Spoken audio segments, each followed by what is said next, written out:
मश्क number 4/3 का सवाल number 5 है। 3x जमा 7 बटा x जमा 3 x की 2 जमा 4। अब x जमा 3 हमारे पास मौजूद है। अब इसका दर्जा 1 है, मतलब x की 2 वाली पहले नहीं है, तो इसका मतलब x जमा 3 वो हमारे a के बटे में आ जाएगी, जबकि bx जमा c के बटे में x की 2 जमा 4 आ जाएगी, जैसा कि हम पहले भी 4 सवालों के अंदर करते आए हैं। ऐसे स्टूडेंट्स जिन्होंने पहले 4 सवाल नहीं किए हुए, उनसे हम बड़ी रिक्वेस्ट है कि वो पहले उनको अच्छे तरीके से कर लें। फिर हम x जमा 3 और x की 2 जमा 4 बटे के नीचे है, इसको ख़त्म करना चाहते हैं। बिल्कुल जैसे हमारे बटे के अंदर 2 होता है, तो उसको ख़त्म करने के लिए ज़रब करते हैं 2 से। अब इनको भी ख़त्म करना चाहते हैं, तो फिर ज़रब किससे करेंगे? x जमा 3 x की 2 जमा 4 से। हमारे पास बचेगा क्या? 3x जमा 7 बराबर a की जगह a के साथ x की 2 जमा 4 बचेगा।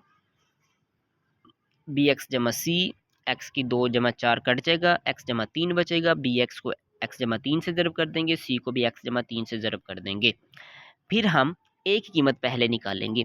अब आप कहते हैं सर हम a की कीमत क्यों पहले निकालते हैं? क्योंकि बटे के नीचे देखें, क्या यहाँ से आसानी से x की कीमत निकल सकती है? x जमा 3 है ना, यहाँ से x की कीमत निकालनी हो तो क्या आएगी? x की कीमत -3 आ जाएगी। तो जहाँ जहाँ पे हमारा x होगा वहाँ वहाँ पे हम -3 दर्ज करके a की कीमत आसानी से निकाल सकते हैं। फिर आप कोफिशिएंट्स को देखेंगे, x की 2 के पहले कोफिशिएंट्स को जिन जिनके साथ x की 2 है वो वाले आपने निकाल लेने हैं।